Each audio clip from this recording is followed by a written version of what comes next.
ಸಂಧ್ಯಾ ಪ್ರಸ್ತಾಪವನ್ನು ಕೇಳಿ ಕೆರಳಿದ ಸಿಂಹದಂತೆ ವಿಜೃಂಭಿಸುತ್ತಿರು. ಆತನನ್ನು ಸಮಾಧಾನಪಡಿಸಲು ನೀನೇ ಹೊತ್ತು ಮತ್ತಾರು ಸಿಗ್ತಿರಲಿಲ್ಲ. ಈ ಸಾರಿ ಭೀಮಸೇನ ಕೋಪಕ್ಕೆ ದ್ರೌಪದಿಯೇ ಮೂಲ ಕಾರಣವೆಂದು ತೋರುತ್ತಿರುವುದು. ಶ್ರೀಕೃಷ್ಣ ಪರಮಾತ್ಮರು ಹೇಳುತ್ತಿದ್ದರು, ಪ್ರಪಂಚದ ಸುಖ ದುಃಖಗಳಿಗೆ ಸ್ತ್ರೀಯರೇ ಮೂಲ ಕಾರಣವೆಂದು. ಸಹೋದರ ಭೀಮಸೇನ, ನನ್ನಲ್ಲಿ ಕೋಪವೇ ತಮ್ಮ? ಸಮಯಕ್ಕೆ ಸರಿಯಾಗಿ ಬಂದು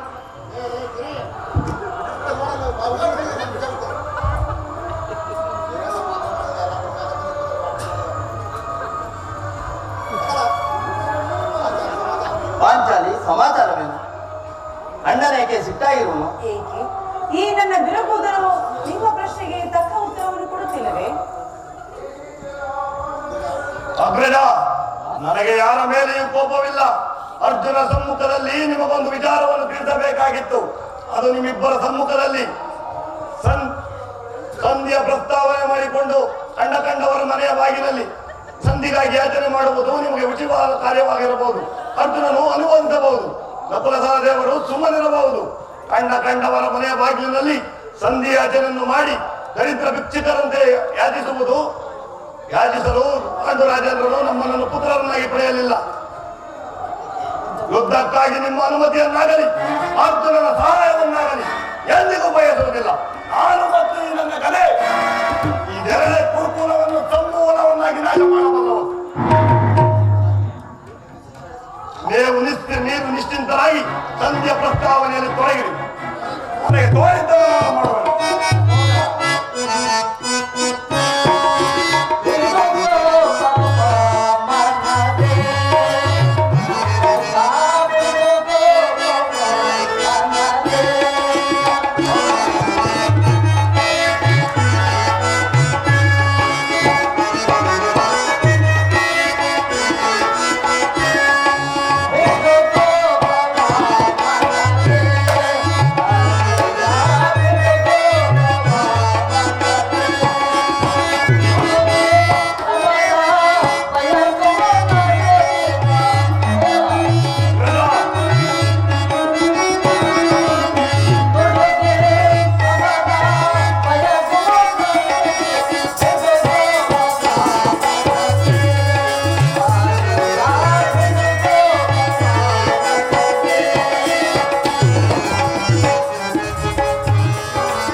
ನಿನ್ನ ಕ್ರೋಧಾಗ್ನಿಯನ್ನು ಜಯಿಸುವ ಶಕ್ತಿಯೂ ನನ್ನಲ್ಲಿಲ್ಲ. ಶಾಂತನಾಗುತ್ತಮ್ಮ. ಕೋಪ ಮಾಡಬೇಡಣ್ಣ. ಧರ್ಮಜನು ನಮಗೆ ಹಿರಿಯನು. ಆತನನ್ನು ಸಮಾಧಾನಪಡಿಸಲು ನೀನೇ ಹೊರತು ಮತ್ತಾರು.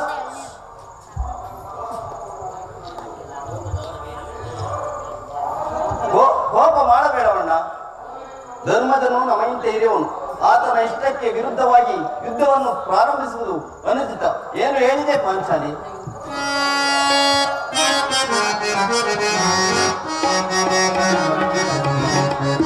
ಮಾನಿನಿ ಮನದ ವೇದನೆ ನೀಗಿಸಿ ಸಮಯವಿನಿಂದರಿದೆಯ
ಧರ್ಮವೆಂದು ಹಂಬಲಿಸುತ್ತ ಕ್ಷತ್ರಿಯ ಧರ್ಮವೇನೆಂಬುದನ್ನೇ ಮರೆತಿರುವುದು ನಿಮಗೆ ಉಚಿತವೆನಿಸುವುದಲ್ಲವೇ?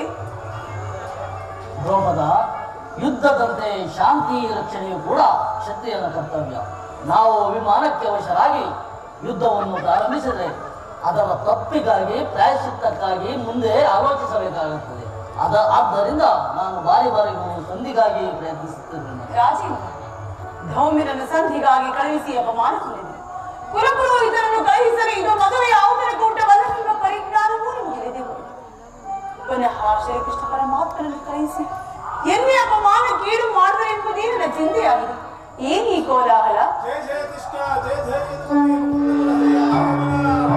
ಅರ್ಜುನ, ನಾನಿನ್ನು ಹೊರಡುವೆನು. ಈ ಸಂಧಿಯ ಫಲಾನುಫಲಗಳನ್ನು ಕೇಳುವುದರಿಂದ ನನಗೆ ಯಾವ ಪ್ರಯೋಜನವೂ ಇಲ್ಲ.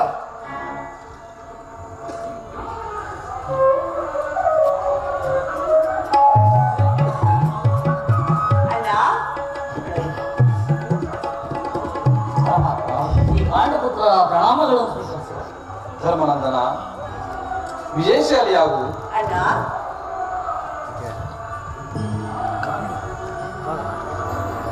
ಪರಮಾತ್ಮ ಹೋದ ಕಾರ್ಯವೇನಾಯಿತು? ಎಲ್ಲವೂ ಸಮರ್ಪಕವಾಗಿ ನಡೆಯಿತು.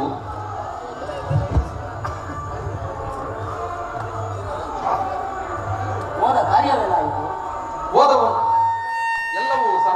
ಓದವನು ಕೃಷ್ಣನಲ್ಲವೇ? ಎಲ್ಲವೂ ಸಮರ್ಪಕವಾಗಿ ನಡೆಯಿತು. ಸಂಧಿಯ ವಿಚಾರ ನಡೆಯಿತಷ್ಟೇ. ನಡೆಯಿತು ಧರ್ಮಾನಂದನ. ನಾನಿನ್ನಿಲ್ಲಲು ಸಾಧ್ಯವಿಲ್ಲ. ಅವರಿಚ್ಛೆಯಂತೆ ಅವರು ನಡೆಯಲಿ. ನಾನು ನನಗೆ ತೋರಿದ್ದನ್ನು ನಾನು ಮಾಡುವ. ರಾಮೇಶ್ವರ, ಸ್ವಲ್ಪ ನಿಲ್ಲಿ. ನಮ್ಮಣ್ಣನ ಮಾತು ಮುಗಿಯಲಿ. ನಿಮ್ಮ ಅಣ್ಣನ ಮಾತುಗಳು ಮುಗಿಯುವುದರಲ್ಲಿ ನನ್ನ ತಾಳ್ಮೆಯ ಮುಗಿದು ಹೋಗಿತು.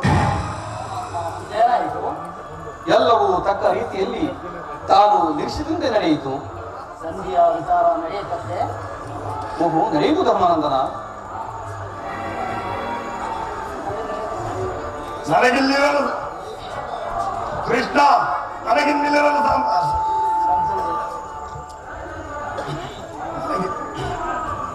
ಕೃಷ್ಣ, ನನಗಿನ್ನಿಲ್ಲಲು ಸಾಧ್ಯವಿಲ್ಲ. ನಿನ್ನ ಸಮಸ್ಯೆ ಮಾತುಗಳು ನನಗೆ ಬೇಡ. ಅಗ್ರಜನ ಆಜ್ಞೆಯಂತೆ ಮತ್ತೆ 5 ಗ್ರಾಮಗಳಿಗಾದರೂ ಸಂಧಿಯಾಯಿತೆ. ನಾನು ಹೋದದ್ದು ಅದಕ್ಕಾಗಿ ಭೀಮಸೇನ. ಯಾದವಾಗ್ರಿ, ಈಗ ತಿಳಿಯಿತು ನಿನ್ನ ಅಭಿಮತ. ಅಜ್ಞಾತವಾದ ನೆಪದಿಂದ ಅರ್ಜುನನಿಗೆ ಬಳೆಯನ್ನು ತಿಳಿಸಿ ಈಗ ನಮ್ಮ ಇವರಿಗೂ ಸೀರೆಯನ್ನು ನುಡಿಸಲು ಅವಳಿಸುತ್ತಿರುವ ಯಾದವಾಗ್ರಿ, ಈ ಪಾಂಡುಪುತ್ರರ ಮೇಲೆ ನನಗೆ ಹೇಗೆ ಇಷ್ಟವನ್ನು ಪಾಪ? ಭೀಮಸೇನ, ನಿನಗಿಷ್ಟೊಂದು ಅಸಹನೆಯಾಗಿ ಸಾವಧಾನದಿಂದ ಕುಳಿತು ನನ್ನ ಮಾತನ್ನು ಕೇಳು. ಇದು ಹೆಚ್ಚಿಗೆ ವಿಷಯ ಸಂಬಂಧಿಸುತ್ತದಲ್ಲ ನಿನಗೆ. ಸ್ವಾಭಿಮಾನ ಶೂನ್ಯವಾದ ಸಂಧಿಗಳೇ ಈ ಪ್ರಚಂಡ ಭೀಮನಿಗೆ ಎಂತಹ ಸಂಬಂಧ ಇರುವುದು? ನಿಕಟವಾದ ಸಂಬಂಧ ಇರುವುದು.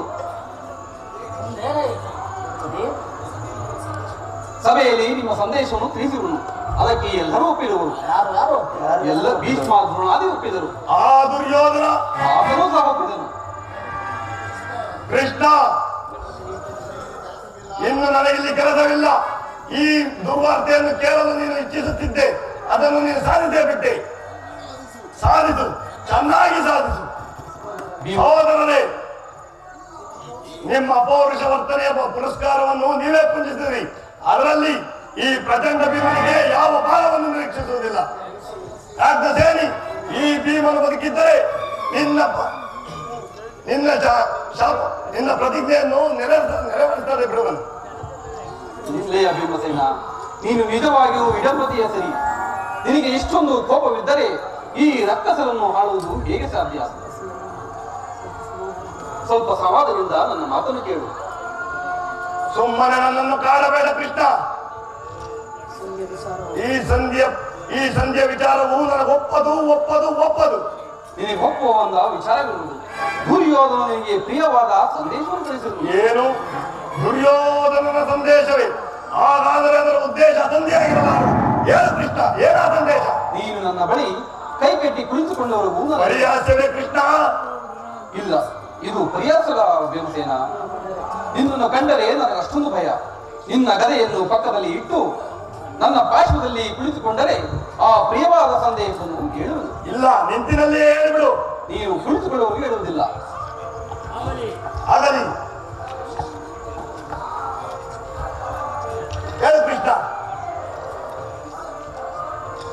ನೀನು ಕೋಪಗೊಳ್ಳುವುದಿಲ್ಲ ತಾನೆ? ಅದು ಆಗಲಿ. ಈಗ ನೀನು ನನ್ನ ಬಂದಿ. ಅದು ಕ್ಷಣಕಾಲ ಮಾತ್ರ. ಯಜ್ಞಸೇನಿ, ನಾನು ಹೇಳುವ ಹಾಗೆ ಮಾಡು. ನಿನ್ನ ಮಾತನ್ನು ನಾನು ಏನಾದರೂ ಮೀರಿರುವೆ? ಅದರಂತೆ ಆಗ ತೆಗೆದುಕೋ ಈ ಹಗ್ಗವನ್ನು. ಇದು ನನಗೆ ಒಂದು ಕಡೆಯ ಪುರಸ್ಕಾರ ರೂಪವಾಗಿ ದೊರೆಯುತ್ತದೆ. ಇದರಿಂದ ನಿನ್ನ ಪತಿಯ ಅಂಗವನ್ನು ಹೊಂದಿಸು. ಅಣ್ಣ, ಇದೇನು ಪರಿಹಾಸಿ ಮಾಡುತ್ತಿರುವೆಯಾ? ಇದು ಪರಿಹಾಸದ ಸಹೋದರಿ. ಶತ್ರುಗಳ ಹೆರಡುಮುಡಿಯನ್ನು ಬಿಡಿಸುವುದರಲ್ಲಿ ಬಹಳ ನಿಪುಣಿಯಂತೆ. ಅದರಂತೆ ಈ ಭೀಮಸೇನನ ಅಂಗವನ್ನು ಬಂಧಿಸಲು ಬರುವುದೋ ಇಲ್ಲವೋ ಎಂದು ನೋಡೋಣ. ಭೀಮಸೇನ, ಕೇಳುವ ಇಚ್ಛೆ ನಿನಗಿದ್ದರೆ ಪಾಂಚಾಲಿ, ಕೃಷ್ಣನು ಹೇಳಿದಂತೆ ನನ್ನ ಕರಗಳನ್ನು ಬಂಧಿಸಿಬಿಡು.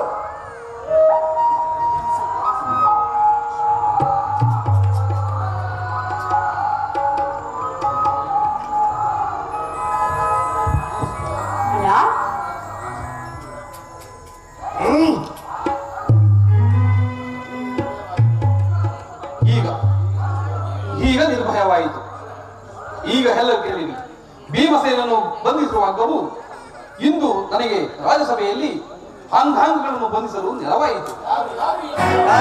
ಕಾರ್ಯವನ್ನು ಮಾಡಿದವರು ದುರಾಚಾರಿಯಾದ ದುರ್ಯೋಧನಕಾರಿಯಾದ ದುರ್ಯೋಧನನು ಆಜ್ಞೆ ಮಾಡಿದನು. ದುರಹಂಕಾರಿಯಾದ ಆತನ ತಮ್ಮನಾದ ದುಶ್ಯಾಸನನು ಕರ್ತವ್ಯ ಮಾಡಿದನು.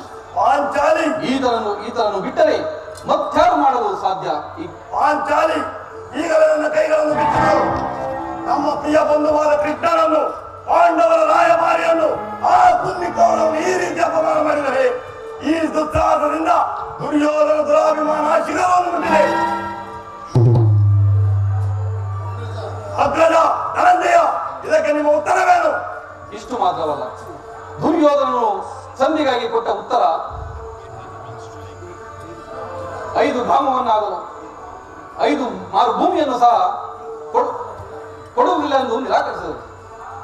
ಪರಮಾತ್ಮ, ಇದಕ್ಕೆ ಉಳಿದಿರುವುದು ಒಂದೇ ಉತ್ತರ, ಅದು ಯುದ್ಧ. ನೀನು ತಿಳಿದಿರುವೆ ಪರಮಾತ್ಮ, ನಾನು ಯುದ್ಧವನ್ನು ಎಂದಿಗೂ ಅಪೇಕ್ಷೆ ಪಟ್ಟವನಲ್ಲ. ಸಂಧಿಗಾಗಿ ಸರ್ವ ಪ್ರಯತ್ನವನ್ನು ಮಾಡಿದೆ. ಆದರೆ ನನ್ನ ಸರ್ವ ಪ್ರಯತ್ನವನ್ನು ವಿಫಲಗೊಳಿಸಿ ಬಂದು ನಿಂತಿರುವುದು ಈ ಘೋರ ಯುದ್ಧ. ಅರ್ಜುನ, ನನ್ನ ಕರವನ್ನು ಬಿಡಿಸು. ಏನು ಅಗ್ರಜ, ನೀವಾದ ನನ್ನ ಕೈಗಳನ್ನು ಬಿಚ್ಚಿ. ಕೃಷ್ಣ, ನೀನು ಕಟ್ಟಿಸಿದಲ್ಲಯ್ಯ, ನೀನಾದರೂ ಬಿಚ್ಚು. ಏನು, ಯಾರು ಬಿಚ್ಚುವುದಿಲ್ಲವೇ? ಬೇಡ ಬೇಡ, ನಾನೇ ಬಿಚ್ಚಿಕೊಳ್ಳುವರು. ಎಲ್ಲಿ ನನ್ನ ಕರೆ? ಈಗ ಎಲ್ಲರೂ ಕೇಳಿರಿ ನನ್ನ ಅಭಿಮತವನ್ನು.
ಈಗ ಕೇಳು ನನ್ನ ಪ್ರತಿಜ್ಞಾ ವಾಕ್ಯವನ್ನು. ನಾನು ವಾಯುದೇವನ ವಂಶದಲ್ಲಿ ಹುಟ್ಟಿದ್ದೆ ಆದರೆ, ವೀರಮಾತೆಯಾದ ಕುಂತಿ ದೇವಿ ಸ್ತನ್ಯಪಾನ ಮಾಡಿದ್ದು ನಿಜವೇ ಆದರೆ, ಕೌರವನ 99 ಮಂದಿ ಸಹೋದರರನ್ನು ಕುಲನಾಶವನ್ನ ಮಾಡಿ ನಂತರ ಹಸ್ತಿನಾವತಿಗೆ ತೆರಳಿ ಆತನ ರಕ್ತ ಖಚಿತ ರಾಜ ಸಿಂಹಾಸನವನ್ನು ಈ ನನ್ನ ಕರೆಯಿಂದಲೇ ಪುಡಿ ಮಾಡುವುದು. ನಂತರ ದರ್ಪಿತ ದುರ್ಯೋಧನನ ರಾಜ ಕಿರೀಟವನ್ನು ಕಿತ್ತು ನೆಲ ಕಪ್ಪಳಿಸಿ ಈ ನನ್ನ ಎಡಗಲಿಂದ ಬಂದು ಅದೆಲ್ಲದೆ ಹೋದರೆ ನನಗತಿ ಭಯಾನಕವಾದ ನರಕವೇ ಪ್ರಾಪ್ತಿಯಾಗಲಿ. ವಾಸುದೇವ, ಇದಕ್ಕೊಂದು ಮಾತವೇ ಸಾಕ್ಷಿ.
ಕುಮಾರ ಕರ್ಣ, ಯಾರು ನನ್ನ ಏಕಾಗ್ರತೆಯನ್ನು ಭಂಗಪಡಿಸಿದ ಯಾರಮ್ಮ ತಾಯಿ ನೀನು?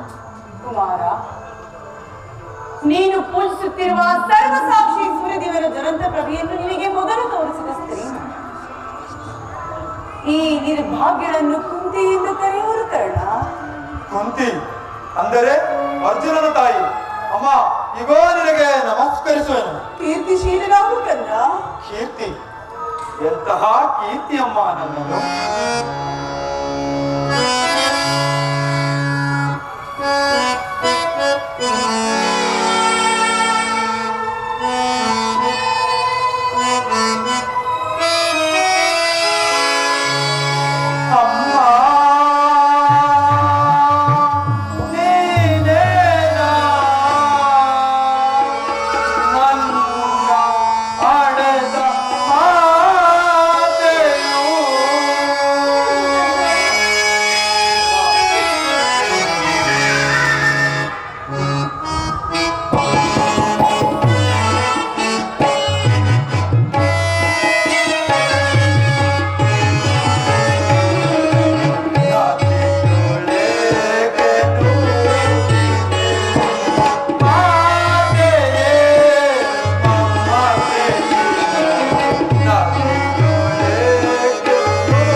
ಜನನಿ ಜನಕರ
ಎಂತಹ ಕೀರ್ತಿಯಮ್ಮ ನನ್ನದು.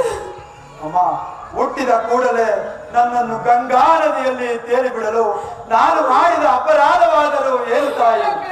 ಅಮ್ಮ, ಈ ಪಾಪಿಯ ದೇಹವನ್ನು ಅಲ್ಲಿರುವ ಜಲಚರಗಳು ಸಹ ತಿನ್ನದೇ ಬಿಟ್ಟವಲ್ಲ. ಅಮ್ಮ, ಕಾಡಿನಲ್ಲಿರುವ ಕ್ರೂರ ಮೃಗಗಳು ತಮ್ಮ ತಮ್ಮ ಮರಿಗಳನ್ನು ಎಷ್ಟೋ ಮಮತೆಯಿಂದ ಸಾಕಿ ಸಲುವು. ಹೀಗಿರುವಾಗ ಮನುಷ್ಯ ಮಾತ್ರನಾದ ನಾನು ನಿನಗೆ ಮಾಡಿದ ಅಪರಾಧವಾದರೂ ಏನು ತಾಯಿ? ಅಮ್ಮ, ಹೋಗಲಿ ಬಿಡು. ನೀನು ನನ್ನ ಹಡೆದ ಮಾತೆ, ದೈವಕ್ಕೆ ಸಮಾನಳು. ನಿನ್ನನ್ನು ದೂಷಿಸಿದರೆ ನಾನು ಪರಮ ಪಾಪಿಯಾಗುವೆ. ಇಷ್ಟು ದಿನದ ಮೇಲಾದರೂ ಈ ಮಗನ ನೆನಪಾಯಿತಲ್ಲ, ಕರುಣೆ ತೋರಿದೆಯಲ್ಲ. ಈ ಉಪಕಾರದ ಭಾರವನ್ನು ನಾನು ಹೇಗೆ ತೀರಿಸಲಿ ತಾಯಿ, ಹೇಗೆ ತೀರಿಸಲಿ? ಅಮ್ಮ,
ಸತ್ಯವಾಗಿ ಹೇಳು, ನೀನು ಬದುಕಿರೆ ಎಂಬ ವಿಚಾರವನ್ನು ಇದೀಗ ತಾನೇ ಶ್ರೀಕೃಷ್ಣ ಪರಮಾತ್ಮರಿಂದ ತಿಳಿದು ನಿನ್ನನ್ನು ನೋಡಲು ಕಾತರನಾಗಿ ಓಡಿ ಬಂದಿರುವೆನು.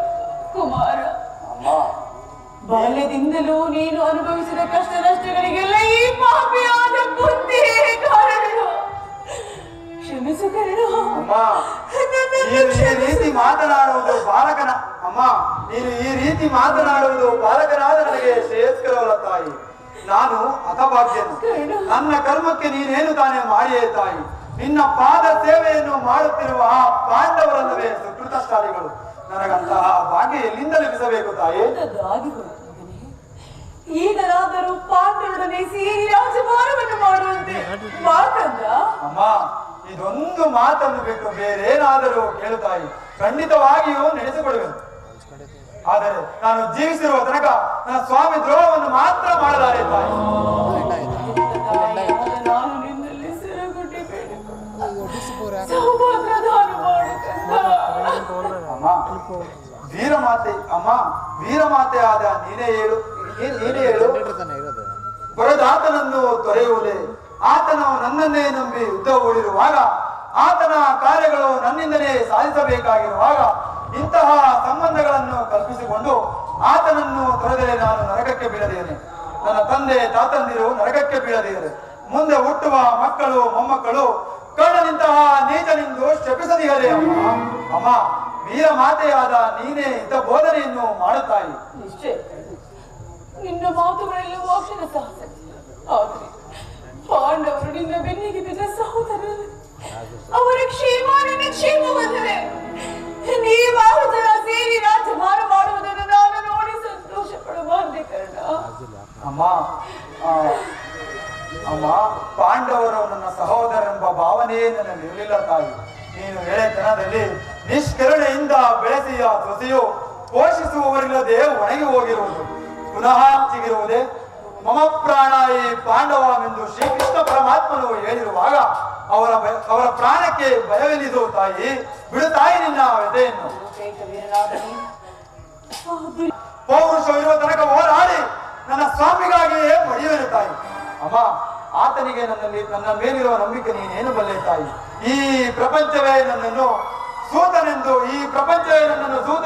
ದೂಡಿಸಿ ಬಿಟ್ಟಿದ್ದಾಗ ಅಂಗರಾಜ್ಯಕ್ಕೆ ಪಟ್ಟಾಭಿಷೇಕ ಮಾಡಿ ತನ್ನ ಪ್ರಾಣದಂತೆ ಹೃದಯದ ಸಖನಂತೆ ನನ್ನನ್ನೇ ನಂಬಿ ಯುದ್ಧ ಹೂಡಿರುವಾಗ ಇಂತಹ ಸಂಬಂಧವನ್ನು ಕಲ್ಪಿಸಿಕೊಂಡು ಆತನನ್ನು ತೊರೆಯುವುದು ಧರ್ಮವೇ ತಾಯಿ? ಸರ್ವದಾ ಆಗಲಾರದು ತಾಯಿ. ನಾನು ಪರಾಮುಖಿ ಆಗಲಾರೆ. ಹೋಗಲಿ ಬಿಡುಗಣ್ಣ. ಈಗಾಗಲೇ ನೊಂದಿರುವ ನಿನ್ನ ಮನಸ್ಸನ್ನು ನಾನು ಹೆಚ್ಚಿಗೆ ಬಯಸಿದೆ. ಕುಮಾರ, ನಾಳೆ ಯುದ್ಧದಲ್ಲಿ ಪಾಂಡವರೇನಾದರೂ ನನ್ನ ಕೈಗೆ ಸಿಕ್ಕರೆ ಅವರನ್ನು ಕೊಲ್ಲಬೇಡ ಬೇಡ, ಅವರನ್ನು ಉಳಿಸಿಕೊಡಬೇಡ, ಅವರನ್ನು ಉಳಿಸಿಕೊಡು. ಅಮ್ಮ, ಆ ಪಾಂಡವರ ಮೇಲೆ ನಿನಗೆ ಎಷ್ಟೊಂದು ಮಮಕಾರವಮ್ಮ. ನಾನು ನಿನ್ನ ಮಗನಲ್ಲವೇ? ಅಮ್ಮ, ಪಾಂಡವರಲ್ಲಿ ಯಾರನ್ನು ಬೇಕಾದರೂ ಉಳಿಸುವೆನು, ಆದರೆ ಆ ನನ್ನ ಶತ್ರು ಅರ್ಜುನನ್ನು ಮಾತ್ರ. ಅರ್ಜುನನ ಮೇಲೆ ನಿನಗೆ ಏಕಪ್ಪ ಇಷ್ಟೊಂದು ದ್ವೇಷ? ಹೌದು ಅಮ್ಮ, ಆ ಅರ್ಜುನನ ಮೇಲೆ ನಾನು ಯುದ್ಧ ಮಾಡುವುದನ್ನು ನನ್ನ ಸ್ವಾಮಿ ನೋಡಿ ಸಂತೋಷ ಪಟ್ಟರೆ ಆಗ ನನ್ನ ಜನ್ಮ ಸಾರ್ಥಕವಾಗುವುದು. ಅಮ್ಮ, ಈ ಪ್ರಪಂಚದಲ್ಲಿ ನಮ್ಮಿಬ್ಬರಲ್ಲಿ ಒಬ್ಬರಿಗೆ ಮಾತ್ರ ಸ್ಥಳಾವಕಾಶವಿರುವುದು ತಾಯಿ. ಒಂದು ವೇಳೆ ಅರ್ಜುನನಿಂದ ನಾನೇ ಆತನಾದರೂ, ನನ್ನಿಂದ ಅರ್ಜುನನೇ ಆತನಾದರೂ ನಿನಗೆ 5 ಮಕ್ಕಳು ಉಳಿದರು ತಾಯಿ. ಬಿಡುತ್ತಾಯಿ ನಿನ್ನ ವ್ಯಥೆಯನ್ನು.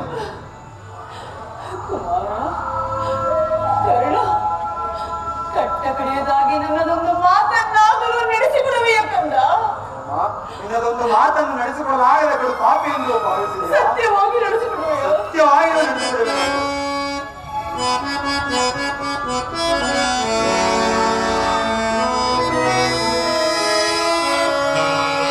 ಜನನಿ ನಿನ್ನ ಮಗನಿನ್ನು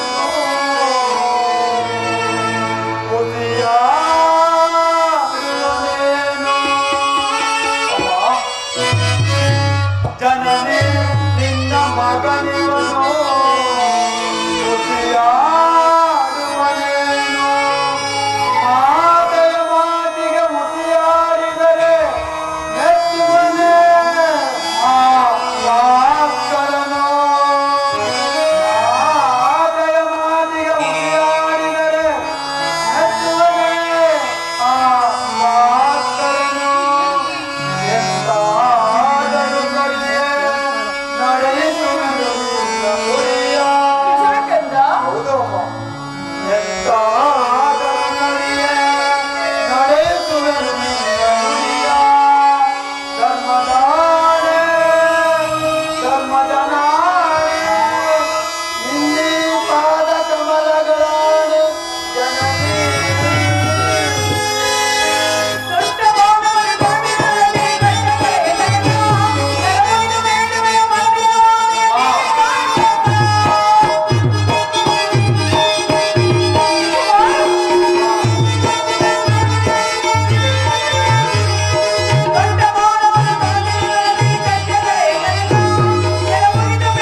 ದಿಕ್ಪಾಲಕರೇ, ಸೂರ್ಯ ಚಂದ್ರಾದಿಗಳೇ, ಮನ ಮುನಿಗಳೇ, ನೀವೇ ನನ್ನ ಸ್ವಾಮಿಯನ್ನು ಕಾಪಾಡಬೇಕು. ಶ್ರೀಕೃಷ್ಣ ಪರಮಾತ್ಮನು ನನ್ನ ಜನ್ಮ ವೃತ್ತಾಂತವನ್ನು ತಿಳಿಸಿ ನನ್ನ ಹೃದಯದ ಸ್ಥೈರ್ಯವನ್ನೇ ಕಿತ್ತುಕೊಂಡನು. ಈಗ ಎತ್ತ ತಾಯಿಯು ತೊಟ್ಟ ಬಾಣವನ್ನು ಪುನಃ ತೊಡಬೇಡವೆಂದು ವಾಗ್ದಾನ ಪಡೆದರು. ಆಗಲಿ, ಪ್ರಪಂಚ ದೈವ ಎಲ್ಲವೂ ಸಂಚು ಮಾಡುತ್ತಿರುವುದು. ಆಗಲಿ, ಈಗಲೇ ಯುದ್ಧ ಭೂಮಿಗೆ ಹೋಗುವೆನು. ಪೌರುಷವಿರುವ ತನಕ ಓಡಾಡಿ ನನ್ನ ಸ್ವಾಮಿಗಾಗಿಯೇ ಮುಡಿಯುವೆನು. ಕುಮಾರ, ನಿನ್ನ ಮಾತಿನಲ್ಲಿ ಸಂದೇಹವಿಲ್ಲ ತಾಯಿ ಮಗನೇ. ಅಮ್ಮ, ನೀನೆತ್ತ ಮಗನಲ್ಲಿ ನಿನಗೆ ಸಂದೇಹವೇ ತಾಯಿ?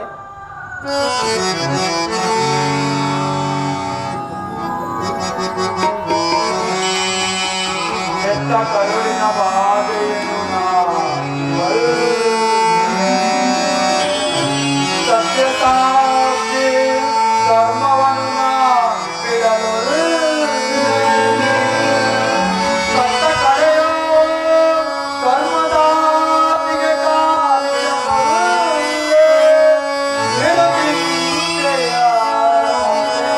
ಇಗೋ ಕೊಡುವೆನು ಬಾಧೆಯನ್ನು ಬಿಡುತ್ತಿದ್ದೆಯ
ಶ್ರೀಕೃಷ್ಣ ಪರಮಾತ್ಮನ ಕುಟಿಲೋಪಾಯವು ಫಲಿಸಿತು.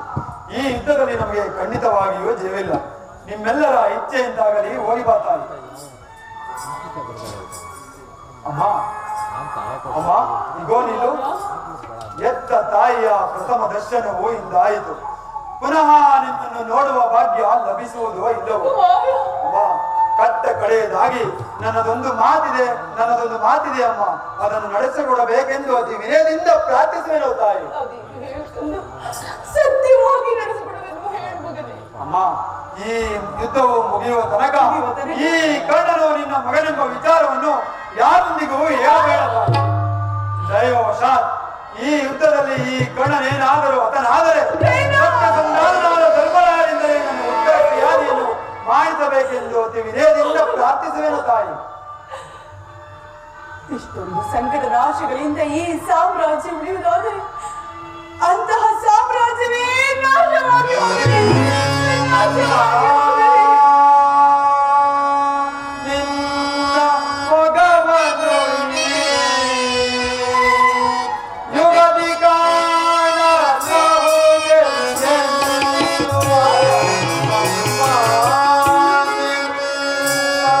What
ಮಾಡುತ್ತಿರುವುದು.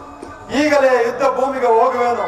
ಪೌರುಷವಿರುವ ತನಕ ಹೋರಾಡಿ ನನ್ನ ಸ್ವಾಮಿಗಾಗಿಯೇ ಮಡಿಯುವೆನು. ಹೇ ವಿಧಿ, ನಿನ್ನ ನಿಗಲಿ ಅಗೈತವಾದದ್ದು.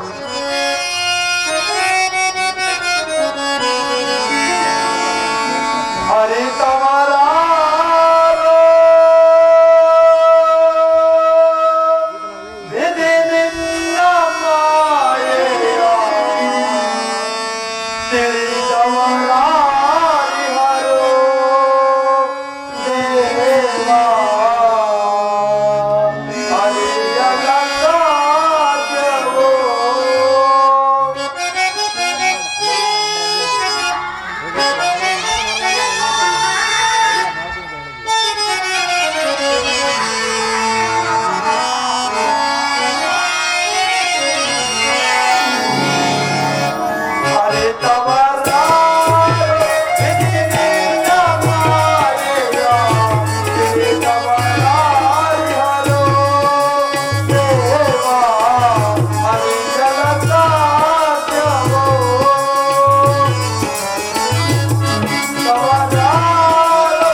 ಅಮ್ಮ, ನಾನು ಈ ದಿನ ಯುದ್ಧಕ್ಕೆ ಹೊರಟಿರೋರು, ನನ್ನನ್ನು ಆಶೀರ್ವದಿಸು ತಾಯಿ.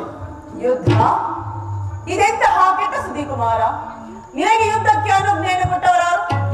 ಅಮ್ಮ, ಈ ಬಾಹುಗಳಲ್ಲಿ ಶಕ್ತಿ ಇರುವ ತನಕ ನಾನು ಯುದ್ಧಕ್ಕಾಗಿ ಯಾರ ಅನುಮತಿಯನ್ನು ಕೇಳುವುದಿಲ್ಲ ತಾಯಿ. ಕುರುಕ್ಷೇತ್ರ ಮಹಾಯುದ್ಧದಲ್ಲಿ ನಮ್ಮ ಸೈನ್ಯವು ಎಲ್ಲ ಸಮ್ಮಿಳಿತವಾಗಿ ನಿನಗೆ ತಿಳಿದೇನಮ್ಮ. ಆದರೆ ಅದು ನಿನ್ನ ಧಾರ್ಮಿಕ ಪ್ರದರ್ಶನದ ಪರಮಾವಧಿ ಎಂದರು ಪಾಂಡವರನ್ನು ಹೆದರಿಸಲು ಹೂಡಿದ ತಂತ್ರವೆಂದು ಭಾವಿಸಿದೆ. ಸ್ನೇಹ, ವಾತ್ಸಲ್ಯ, ಪ್ರೀತಿ, ತಿಲಾಂಜಲಿ ಬಿಟ್ಟು ಈ ಘೋರ ಯುದ್ಧಕ್ಕೆ ಆಹ್ವಾನ ಕೊಡುತ್ತೇವೆ ಎಂದು ಮಾತ್ರ ನಾನು ತಿಳಿದಿರಲಿಲ್ಲ ಕುಮಾರ. ಅಮ್ಮ, ಯುದ್ಧವು ಕ್ಷತ್ರಿಯ ಧರ್ಮ. ಯುದ್ಧವು ಮನುಷ್ಯನ ನಾಶ, ನೀತಿಯ ಪ್ರಳಯ, ಧರ್ಮದ ಮಹಾವಿಪ್ಲವ. ಕುಮಾರ, ನನ್ನ ಮಾತನ್ನು ಕೇಳು. ಗೃಹ ದ್ವಾರದಲ್ಲಿ ಕೈ ಜೋಡಿಸಿ ನಿಂತಿರುವ ಶಾಂತಿಯ ಮೂರ್ತಿ ನಿರಾಕರಿಸಿ ಘೋರ ಯುದ್ಧಕ್ಕೆ ಆಹ್ವಾನ ಕೊಡಬೇಡ. ನಿಲ್ಲಿಸು ಕುಮಾರ, ಯುದ್ಧವು ನಿಲ್ಲಿಸಿಬಿಡು. ಅಮ್ಮ, ಯುದ್ಧವು ಕ್ಷತ್ರಿಯ ಧರ್ಮ. ನಾನು ಧರ್ಮವನ್ನೇ ಪಾಲಿಸುವುದು. ಧರ್ಮದ ರಹಸ್ಯವನ್ನು ಇಲ್ಲಿ ತಿಳಿಯಬೇಕಾದರೆ ಪಾಂಡವರಿಗೆ ಸಲ್ಲಬೇಕಾದ ರಾಜ್ಯವನ್ನು ಕೊಟ್ಟು ಸಮಾನ ಭಾವದಿಂದ ರಾಜ್ಯವನ್ನು ಆಡುಕಂದ. ಅಮ್ಮ, ಪಾಂಡವರು ಪಾಂಡವರು ಪಾಂಡವರು ಪಾಂಡವರು ಪಾಂಡವರು ಪಾಂಡವರು ನಾಶ ಮಾಡುವ ಹೊರತು ನನಗೆ ಶಾಂತಿ ಇಲ್ಲ.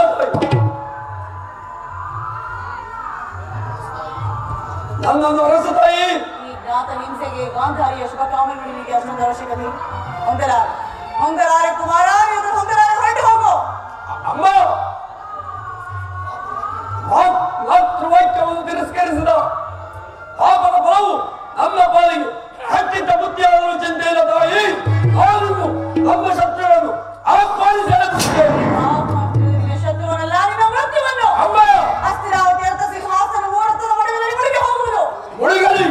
ಹಸ್ತಿನಾವತಿ ಬಗೆಯಲ್ಲಿ ಹರಿತಿರುವ ಗಂಗಾನ ಜೀವಿಗೆ ನೀರ ಕಾಲವೇ ಆಗಿ ಹರಿಯುವುದು. ಹಸ್ತಿನಾವತಿ ಸಮುದ್ರದ ಮೌಲ್ಯವನ್ನು ಕೈಯಲ್ಲಿ ಹಿಡಿದು ನಿಲ್ಲಬೇಕು. ನಿಲ್ಲಲಿ. ನೀನೇನು ಮಾನವನೋ ಇಲ್ಲ ದಾನವನೋ? ಅಮ್ಮ, ನಾನು ಈ ಕ್ಷಣಕ್ಕೆ ಮಾನವನ ತಾಯಿ. ದುರ್ದಾನವನಾದ ಮೇಲೆ ನಡೆಯಬೇಕಾದರೆ ನಡೆದೇ ತೀರಬೇಕು. ಯುದ್ಧಕ್ಕೆ ಹೊರಟಿರುವ ಮಗನನ್ನು ಆಶೀರ್ವದಿಸಿ ಕಳಿಸಿಕೊಳ್ಳುವುದು ಹೆತ್ತ ತಾಯಿಯಾದ ನನ್ನ ಕರ್ತವ್ಯ. ವಾಕ ನನ್ನ ಎದುರಲ್ಲಿ ಮೊಳಕಾಗಿ ಕುಳಿತುಕೋ. ಅಮ್ಮ, ಶೇಷ ಶಯನದೊಳು ಸೈದಾನಿಯಾಗಿ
ಒಂದು ಹುಲ್ಲು ಕಟ್ಟಿಗೆ ಜಾವಿಗಿಂತ ಕಠಿಣವಾಗಲಿ.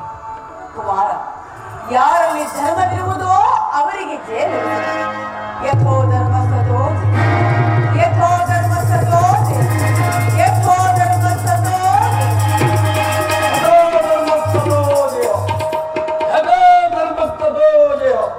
ಯಾರಲ್ಲಿ ಧರ್ಮವಿರುವುದೋ ಅವರಿಗೆ ಜಯವಾಗುವುದು. ಧರ್ಮಕ್ಕೆ ಜಯವಾಗಲೇಬೇಕು. ಇನ್ನು ದಶ ದಿಕ್ಕುಗಳು ಕೆಳಾಗುವಂತೆ ಮಾರ್ಗರಿಯುವಂತೆ ಅವಂಗಳ ಮುಂಬಳಿಗೆ ಆಗಲೇಬೇಕು.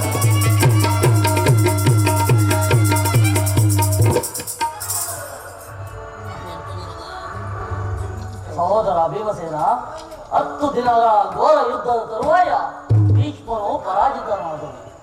ಇನ್ನೇನು ನಮ್ಮ ಗೆಲುವು ಉದಯ ಸೂರ್ಯನಾದೆಂದು ಭಾವಿಸಿದನು. ಆದರೆ ದ್ರೋಣನ ಚಕ್ರವ್ಯೂಹದ ಪರಂಪರೆಯನ್ನು ನೋಡಿ ನನ್ನ ಆಶಾ ಗೋಪುರವೆಲ್ಲ ಭಂಗವಾಯಿತು. ಹೌದು ಅಣ್ಣ, ವ್ಯೂಹದ ಮಧ್ವಾರದಲ್ಲಿ ಸ್ವಯಂ ದ್ರೋಣರೇ ಧನುರ್ಧಾರಿಯಾಗಿ ನಿಂತಿರೋರು. ನಾನು ನಿನ್ನೆ ದಿನ ಪ್ರಯತ್ನಿಸಿ ವಿಫಲನಾಗಿ ಹಿಂದಿರುಗಿದೆ. ಕೃಷ್ಣಾರ್ಜುನರು ಇಲ್ಲಿದ್ದರೆ ಚೆನ್ನಾಗಿರುತ್ತಿತ್ತು. ಆದರೆ ಕೃಷ್ಣಾರ್ಜುನರು ಯುದ್ಧ ಭೂಮಿಯ ಮತ್ತೊಂದು ಪಾರ್ಶ್ವದಲ್ಲಿ ಸಪ್ತಪ್ತರನ್ನೇ ಕಾದಾಡುತ್ತಿರುವರು. ಇದಕ್ಕೆ ಉಪಾಯವೇನು ತಮ್ಮ? ಇದಕ್ಕೆ ಸರಿಯಾದ ಉಪಾಯವನ್ನೇ ಹುಡುಕಬೇಕು. ಇಲ್ಲವಾದರೆ ಪರಾಜಯವು ಖಂಡಿತ.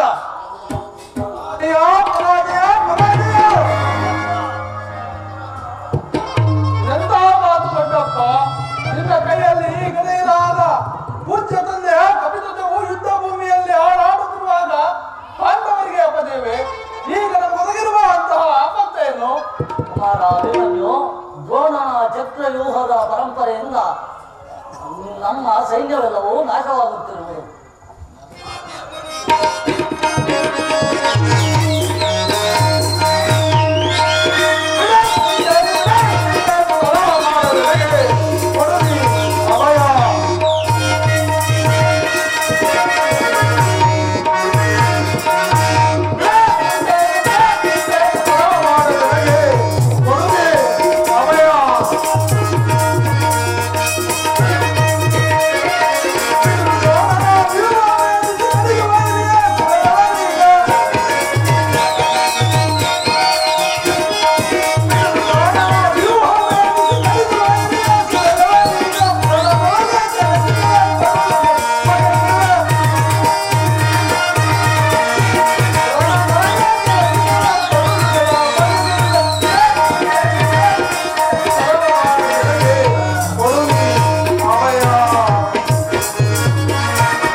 ಇಷ್ಟೊಂದು ಚಿಂತೆಯೇ ಜ್ಯೇಷ್ಠ ಪಿತಾ.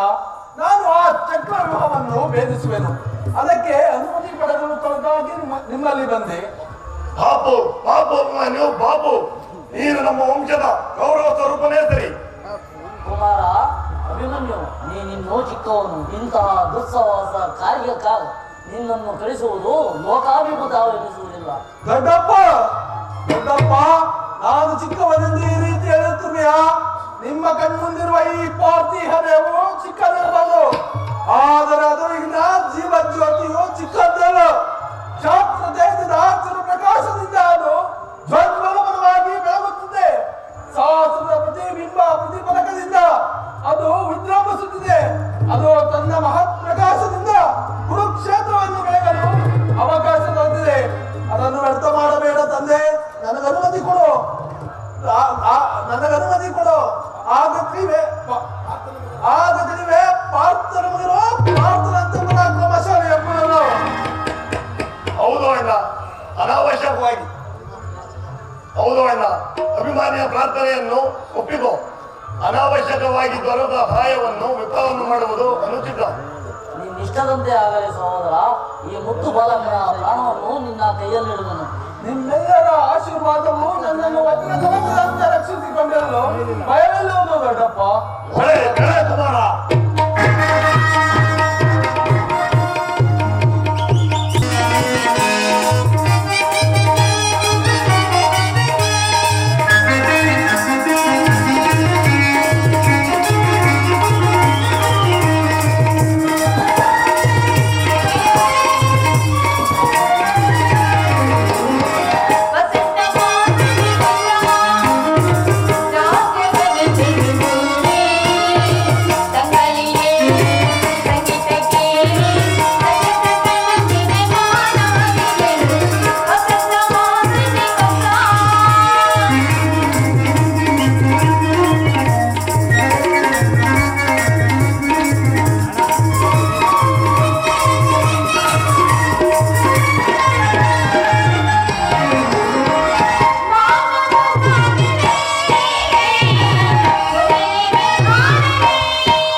ಪ್ರಾಣೇಶ್ವರ, 4 ದಿವಸಗಳಿಂದಲೂ ನಿಮ್ಮ ದರ್ಶನಕ್ಕಾಗಿ ಹಂಬಲಿಸುತ್ತಿದ್ದೇನೆ.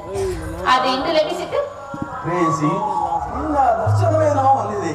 ಆದರೆ ಅದು ಅವನ ಸನ್ನಿಧಿಗೆ ಅರ್ಪಿಸಲು ಏನನ್ನು ಸಿದ್ಧಪಡಿಸಲಿ? ಪ್ರಾಣೇಶ್ವರ, ನನ್ನ ಸರ್ವಸ್ವ ನಿಮ್ಮದಾಗಿರುವಾಗ ನನ್ನದಾಗಿ ನುಡಿದಿರುವುದು ನಿನ್ನ ಪ್ರೇಮ ಅದು ನಿನ್ನ ಪ್ರೇಮ, ಅದು ನಿನ್ನ ಹೃದಯದ ಪ್ರೇಮ. ಆಹಾಹಾ, ಅದು ಮೊದಲು ನಿಮ್ಮದೇ ಆಗಿದೆ. ಪುನಃ ಕೂಡ ಅಗತ್ಯವಿಲ್ಲ ಸ್ವಾಮಿ.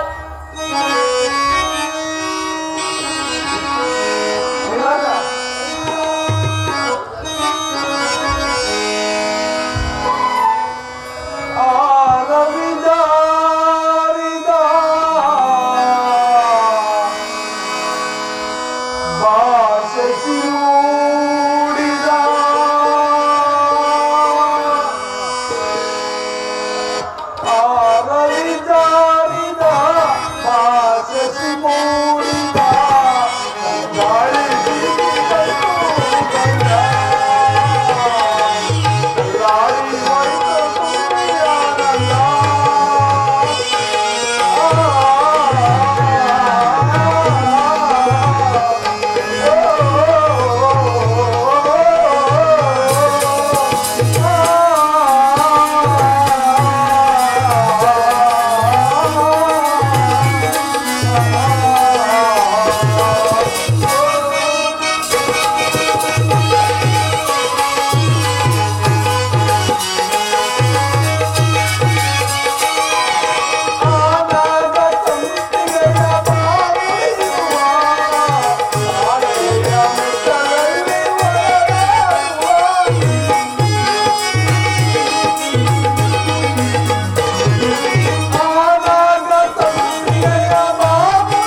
ಪ್ರೇಯಸಿ ಸ್ವಾಮಿ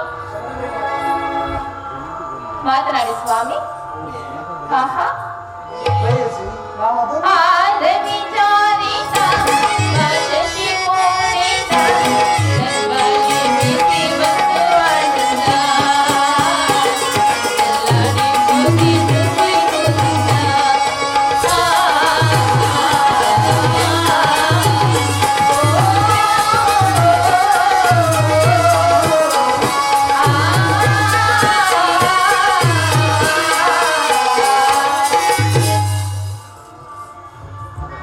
ನಾನದನ್ನು ಬಲ್ಲೆನು ಪ್ರೇಯಸಿ. ಆಹಾ ಪ್ರತಿ ದಿನವೂ ಪ್ರತಿ ಕ್ಷಣವೂ ನಿನ್ನ ಪ್ರೇಮವನ್ನು ಹೊಸದಾಗಿ ಪಡೆಯಬೇಕೆಂಬ ಬಯಕೆ ಉತ್ತರ. ವಸಂತದ ಬಳ್ಳಿಯು ಪ್ರತಿ ದಿನವೂ ಹೊಸ ಹೂಗಳಿಂದ ಪ್ರಕೃತಿಯನ್ನು ನಲಿಸುವುದು, ಹಕ್ಕಿ ಪಕ್ಷಿಗಳ ಹೊಸ ಹೊಸದಾದ ಗಾನದಿಂದ ಪ್ರಕೃತಿಯನ್ನು ಆನಂದಿಸುವುದು, ಸರ್ವಸಾಕ್ಷಿಯಾದ ಸೂರ್ಯದೇವನು ಎಲ್ಲಿ ಸ್ವಾಮಿ? ಸರ್ವಸಾಕ್ಷಿಯಾದ ಎಲ್ಲಿ ಸೂರ್ಯದೇವ? ಅಲ್ಲಿ ನೋಡಿ, ಅಲ್ಲಿ ಪ್ರತಿದಿನವೂ ಹೊಸ ಕಾಂತಿಯಿಂದ ಜಗತ್ತನ್ನು ಬೆಳಗುವನು. ಈ ಪ್ರೇಮದ ವಿಚಾರವು ಹಾಗೆ. ವಿರಹದಿಂದ ಸಮ್ಮಿಲನ, ಸಮ್ಮಿಲನದಿಂದ ಪುನಃ ವಿರಹ, ವಿರಹ ಮತ್ತು ಸಮ್ಮಿಲನಗಳ ಹಾವ ಭಾವ ಆಕರ್ಷಣೆ ವಿಕರ್ಷಣೆಗಳೇ ಪ್ರೇಮ ಸಂಜೀವನಿ ಹೃದಯೇಶ್ವರಿ. ಆಹಾ ನಿನ್ನೆ ದಿನ ವಿಯೋಗದ ತೀವ್ರ ಶೋಕದಿಂದ ದಗ್ಧರಾದೆವು. ಈ ದಿನ ಪುನಃ ಸಮ್ಮಿಳಿತರಾದೆವು. ಈ ಆನಂದದ ಸುಪ್ರಭಾತದಲ್ಲಿ ಪುನಃ ನಿನ್ನ ಪ್ರೇಮ ಪೂಜೆ ಕೈಗೊಳ್ಳಬೇಕೆಂಬ ಆಸೆ ಉತ್ತರ. ರಾಮೇಶ್ವರ, ದೇವರ ಪೂಜೆಯನ್ನು ಬಯಸುವಾಗ ಭಕ್ತರ ನಿರಾಕರಿಸಬೇಡಿ. ಪ್ರೇಮದ ವಿಷಯದಲ್ಲಿ ತಾವು ಪಂಡಿತರು. ನಿಮ್ಮ ಇಚ್ಛೆಯಂತೆ ಆಗಲಿ ಸ್ವಾಮಿ. ಬನ್ನಿ, ಈ ಪೀಠವನ್ನು ಅಲಂಕರಿಸಿ. ಪ್ರಾಣೇಶ್ವರ, ನಾನೇ ಕಷ್ಟಪಟ್ಟು ಆಯುತ್ತಂತ ಹೂಗಳಿಂದ ಕಟ್ಟಿದ ಮಾಲಿಕೆಯನ್ನು ಧರಿಸಿ ಭಕ್ತರ ಪ್ರಸನ್ನಾಗ ದೇವ. ಬೇಡ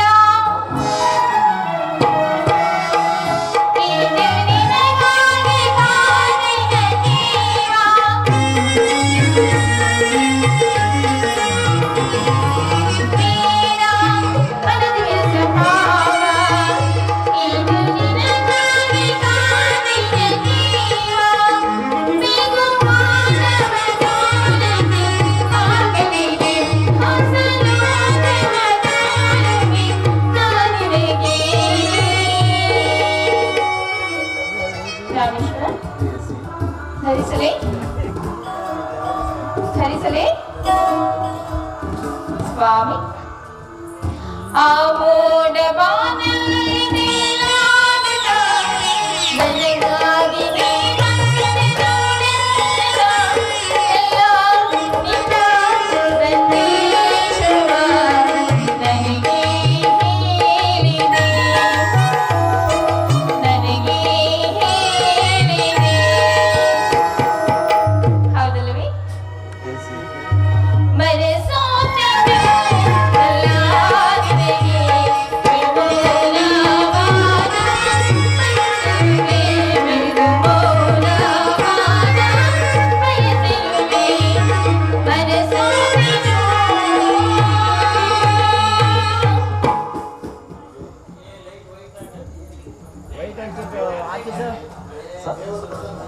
ದೇವರು ಪ್ರಸನ್ನನಾಗಿ ನಿನಗೆ ನನ್ನ ಪಾರ್ಶ್ವದಲ್ಲಿ ಸ್ಥಾನ ಕೊಟ್ಟಿರುವನು.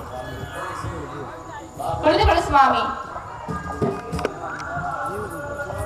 ಮಾತನಾಡಿ. ದೇವರು ಪ್ರಸನ್ನನಾಗಿ ನನ್ನ ಪಾರ್ಶ್ವದಲ್ಲಿ ಸ್ಥಾನ ಕೊಟ್ಟಿರುವನು. ಪ್ರಾಣೇಶ್ವರ ಸ್ವಾಮಿ, ಏಕೆಂಥ ಮುಖಭಂಗಿ? ನನ್ನಿಂದೇನಾದರೂ ಅಪರಾಧವಾಯಿತೆ? ಹಾಗೇನಿಲ್ಲ ಪ್ರಾಣೇಶ್ವರ.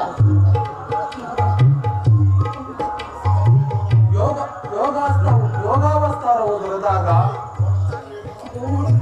ದ್ರೋಣನ ಚಕ್ರವ್ಯೂಹವನ್ನು ಭೇದಿಸುವುದಾಗಿ ಯುಧಿಷ್ಠರ ರಾಜೇಂದ್ರನ ಅನುಮತಿ ಪಡೆದು ಹೊರಟಿರುವೆನು.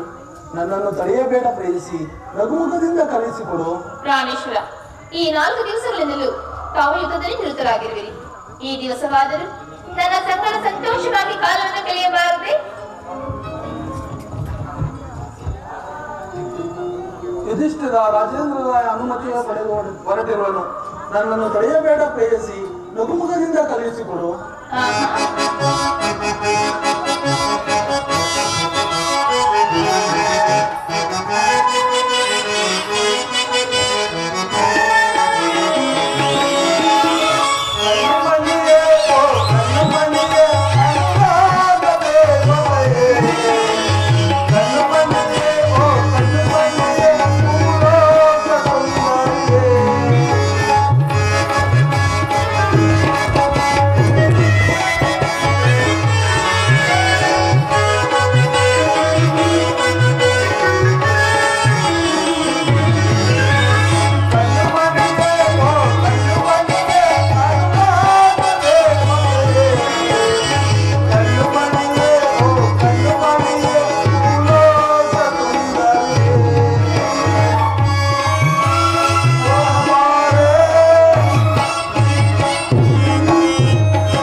ನೋಡಲೇ ಬೇಡವೇ ಹೇಳಿ ಸ್ವಾಮಿ. ಈ ಕೋಮಲವಾದ ಹಸ್ತಗಳಿಗೆ ಈ ಕೋಮಲವಾದ ಹಸ್ತಗಳಿಗೆ ಯೋಗ್ಯವಾದ ಈ ಕೋಮಲವಾದ ಹಸ್ತಗಳಿಗೆ ಯೋಗ್ಯವಾದ ಕಾರ್ಯವಿದಲ್ಲ. ಅನಂಗರಾಜಲಕ್ಷ್ಮಿ, ನಿನ್ನ ಸಖಿಯರು ತಿರುದು ತಂದ ಹೂಗಳನ್ನು ಎದೆಯೇರಿಸಿಕೊಂಡು ಮನ್ಮಥ ಶಾಯಿನಿ, ನಿನ್ನ ಹೃದಯ ಮಧ್ಯದಲ್ಲಿ ನನಗೆ ಆಶ್ರಯವನ್ನು ಕೊಡು.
ಪ್ರಪಂಚದಲ್ಲಿ ಸೃಷ್ಟಿಕರ್ತರಿಬ್ಬರೆಂಬುದನ್ನು ತೋರುವುದು. ಯುದ್ಧವನ್ನು ನಿರ್ಮಿಸಿದ ಹೃದಯಹೀನರಾದ ವಿಧಿಯೇ ಬೇರೆ, ಹಾಸ್ಯಪ್ರಿಯೇ ಗಾನಮಯಿಯಾದ ಉತ್ತರೆಯನ್ನು ನಿರ್ಮಿಸಿದ ಕಲಾವಿದಾತದ ಬೇರೆ. ಇವೆರಡು ಒಂದಕ್ಕೊಂದು ಸಂಬಂಧವಿಲ್ಲದ ವಿಭಿನ್ನ ಪ್ರಪಂಚಗಳು ಉತ್ತರ. ಹಾಗಲ್ಲ ಸ್ವಾಮಿ, ನಿಜವನ್ನು ನಾನು ಹೇಳುವೆನು. ಒಬ್ಬನಾದ ವಿಧಾತನು ಇಬ್ಬರು ಉತ್ತರೆಯನ್ನು ನಿರ್ಮಿಸಿರುವನು. ಇದುವರೆಗೂ ಹಾಸ್ಯಮಯಿಯಾದ ಗಾನಶೀಲೆಯಾದ ಒಬ್ಬ ಉತ್ತರೆಯನ್ನು ನೋಡಿದೆ. ಈಗ ವೀರಪತ್ನಿಯಾದ ವೀರಾಂಗನೆಯಾದ ಮತ್ತೊಬ್ಬ ಉತ್ತರೆಯನ್ನು ನೋಡುವೆ. ಹೋಗುತ್ತಿರುವ ವೀರ, ಯುದ್ಧವು ಕ್ಷತ್ರಿಯ ಧರ್ಮ. ನೀ ಆ ಧರ್ಮವನ್ನು ಪಾಲನೆ ಮಾಡು. ನಾನೇನಾದರೂ ಈ ಯುದ್ಧದಲ್ಲಿ ಹತನಾದರೆ ನನಗೋಸ್ಕರ ಅಳುವುದಿಲ್ಲವೇ? ಹೇಳುತ್ತರ. ದುಃಖಿಸುವುದಿಲ್ಲ ಸ್ವಾಮಿ. ಸತ್ಸನ ದಾನದಂತೆ ಮನಸ್ಸಿನ ದುಃಖವನ್ನು ಮುಚ್ಚಿಟ್ಟುಕೊಂಡು ಪತಿಯನ್ನು ತೀರ್ಪಾದ ಪತ್ನಿಯು ವೀರಾಂಗನೆಯಾಗುವಳೆ. ನಿಮ್ಮ ಕರ್ತವ್ಯದಲ್ಲಿ ತಾವು ಸ್ಥಿರವಾಗಿ ಉತ್ತರೆಯು ತನ್ನ ಭಾವದ ಕರ್ತವ್ಯವನ್ನು ಸಾಹಸವದನೆಯಿಂದ ನಿರ್ವಹಿಸುವಳು.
ಹೋಗಿ ಮನೆಗೆ ಹಾಗಾದ್ರೆ.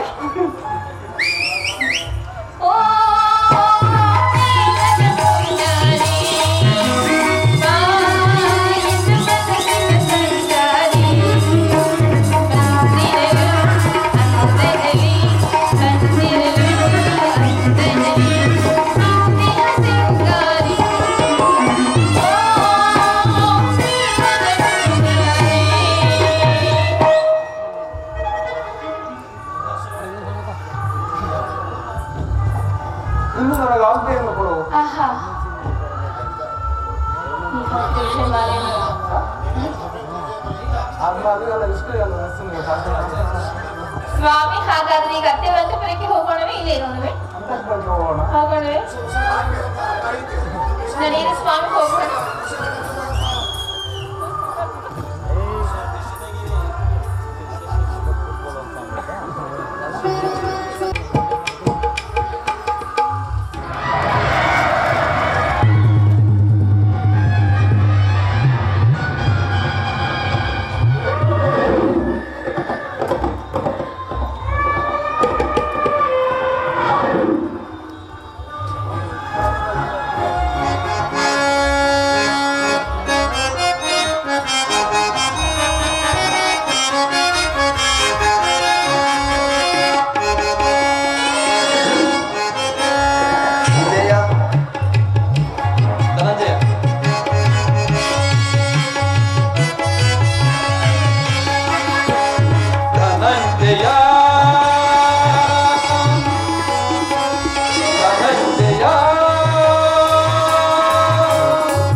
ವಾಸುದೇವ, ಉದಯ ಸೈನ್ಯದ ಮಧ್ಯೆ ರಥವನ್ನು ನಿಲ್ಲಿಸು.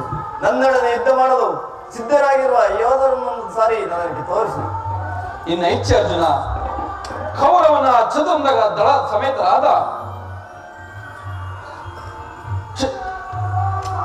ಚದುರಂಗದ ಬಲ ಸಮೇತವಾದ ಸೈನ್ಯವು ಚಂಡಮಾರುತದಿಂದ ಉಲ್ಲೇಖಿತವಾದ ಸಾಗರದಂತೆ ಕಾಣುತ್ತಿದೆ. ಅತ್ತ ನೋಡು ಪಾರ್ಥ, ಶ್ವೇತಾಕ್ಷಣಧಾರಿಯಾದ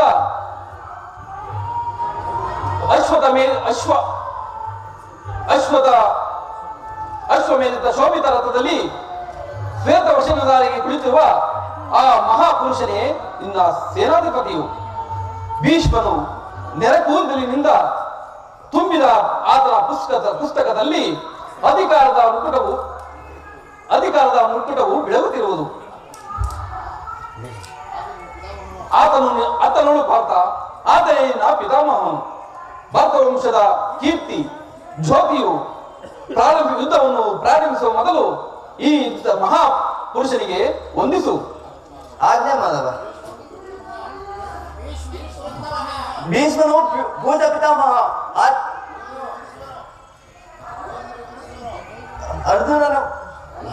ಅರ್ಜುನನ ಪ್ರಾರಂಭಗಳನ್ನು ಸ್ವೀಕರಿಸುವನು.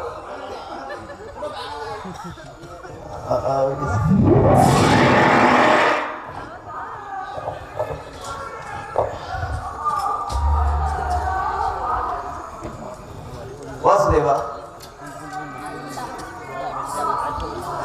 ನನ್ನ ಮನಸ್ಸಿನಲ್ಲಿ ಹುಟ್ಟುತ್ತಿರುವ ಭಾವನೆಗಳನ್ನು ನಿನಗೆ ತಿಳಿಸಲಿಲ್ಲವಾದರೆ ನೀನು ಅರ್ಜುನನ ಪತನವೋ ಅಥವಾ ಉದ್ಧಾನವೋ?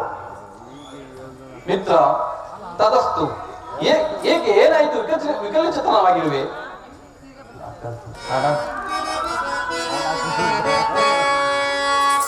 ಸಮರದಿ ಸೆಣೆ ಸಾಟೆನಾ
ವಾಸುದೇವ, ನನಗೆ ಈ ಯುದ್ಧವೂ ಬೇಡ. ಇವರೆಲ್ಲರೂ ನನ್ನ ಬಂಧು ಬಾಂಧವರು, ಗುರು ಹಿರಿಯರು, ಜ್ಞಾತಿಗಳು, ಮಿತ್ರರು. ಇವರೆಲ್ಲಷ್ಟು ಜನ ಧಮನಿಗಳಲ್ಲಿ ಒಂದೇ ವಂಶದ ಪವಿತ್ರವಾದ ರಕ್ತ ಹೊರಿಯುತ್ತಿರುವುದನ್ನು ಬಲ್ಲೆಯ. ರಾಜ್ಯದ ಮೇಲಿನ ಆಸೆಯಿಂದ ಇವರನ್ನು ವಧಿಸಲು ನನ್ನಿಂದಾಗದು. ಸಜ್ಜನರ ವಧೆಯು ಸಮ್ಮತವಲ್ಲ. ಯಾರನ್ನು ವಧಿಸುವರು ಪಾರ್ಥ? ಅಳಿವಿಲ್ಲದ ಆತ್ಮವು ವಧಿಸುವುದು ಅರ್ಥಕಾರಿ. ಯುದ್ಧವು ಕ್ಷತ್ರಿಯ ರಾಜರ ಧರ್ಮ. ನಿನ್ನ ಧರ್ಮವನ್ನು ನೀನು ಪಾಲನೆ ಮಾಡು. ಸಜ್ಜನನ ಪಾಲನೆ, ದುಷ್ಟರ ನಾಶ, ಧರ್ಮ ಸಂಸ್ಥಾಪಕವಾಗುವುದೇ ನನ್ನ ಅವತಾರದ ಉದ್ದೇಶಗಳು.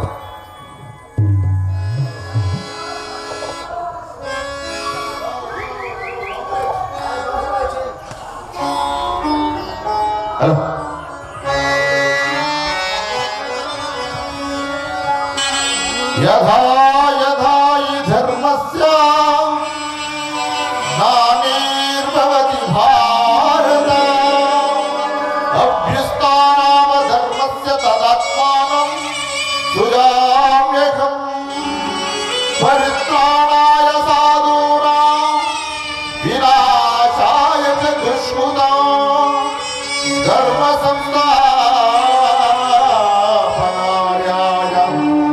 ಭವಾಮಿ ಯುಗೆ ಯುಗೆ ಯುಗೆ ಯುಗೆ ಯುಗೆ ಯುಗೆ.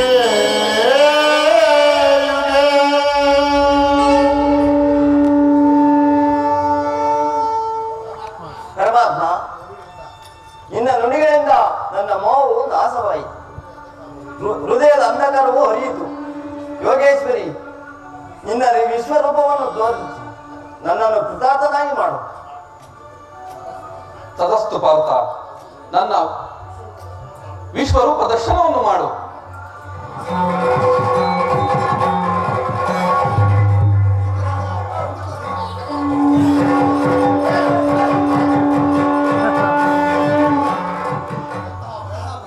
ಇದೆಂತಹ ಭಯಾನಕ ರೂಪ ಇದು.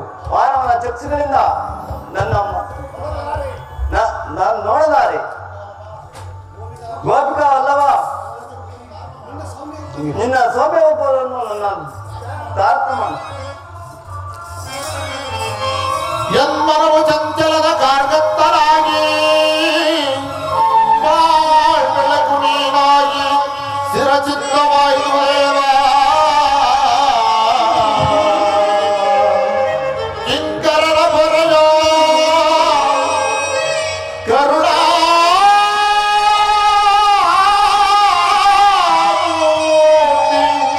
ನಿನ್ನ ಸೌಮ್ಯ ರೂಪವೋ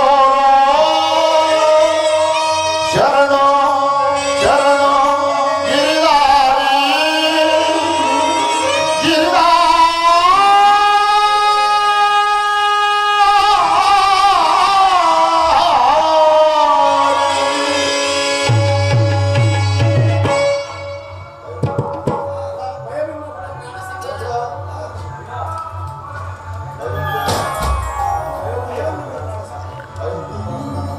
ಭಯವನ್ನು ಬಿಡು ಪ್ರಾಣಸಕ.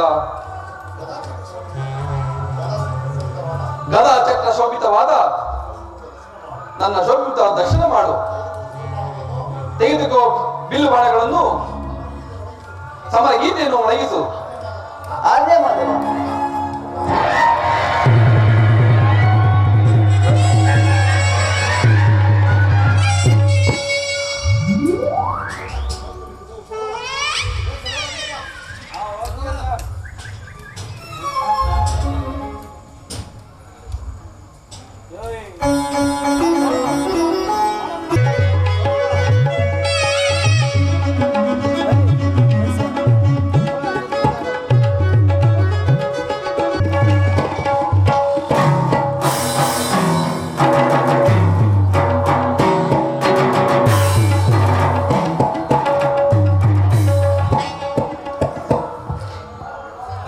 ಹಾ ಭೀಮಸೇನ, ಪರಮಾತ್ಮ, ಇಲ್ಲಿ ನೋಡು ಹೆಜ್ಜೆಯ ಗುರುತುಗಳು.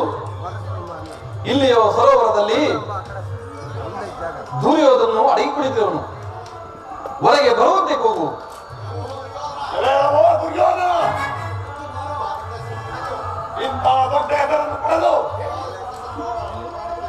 ಅಪವಾದವೆಂಬ ಕೆಟ್ಟ ಹೆಸರಿನಲ್ಲಿ ಓಡಾಡುತ್ತಿರುವುದು ಚಲವಿದ್ದರೆ ಎದ್ದು ಹೊರಗೆ ಬಾ. ಭಾರತ ವಂಶ ಕಳಂಕ ಸ್ವರೂಪನೇ ಕುಲಂಗಾರ ಆರವರೆಗೆ.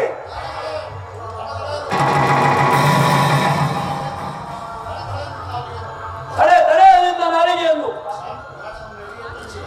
ವಿರಾಟನ ಮನೆಯ ಅಡಿಗೆ ಬಟ್ಟಂಗಿ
ಭೀಮಸೇನ,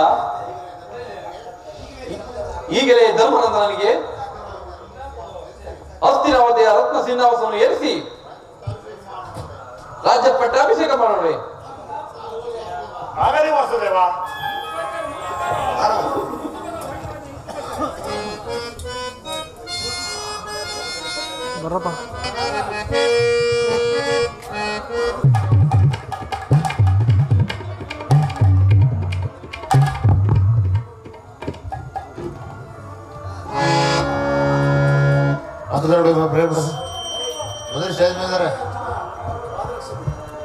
ಜಯ ಮಂಗಳದಾಯಕ ಹರಿಯೇ ಜಯ ಪಾವನದಾರಿ ಮುರಾರಿ ಜಯ ಮಂಗಳದಾಯಕ ಹರಿಯೇ ಜಯ ಪಾವನದಾರಿ ಮುರಾರಿ ಜಯ ಮಂಗಳದಾಯಕ ಹರಿಯೇ ಮಂಗಳವರ ಶುಭ ತ್ರಿಲೋಲ ಜಯ ಮಂಗಳವರ ಶುಭ ತ್ರಿಲೋಲ ಜಯ ಜಯ ಜಯ ಜಯ ಜಯ ಜಯ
ಸುರೇಶ್ವರಿಗೆ ಜಯವಾಗಲಿ.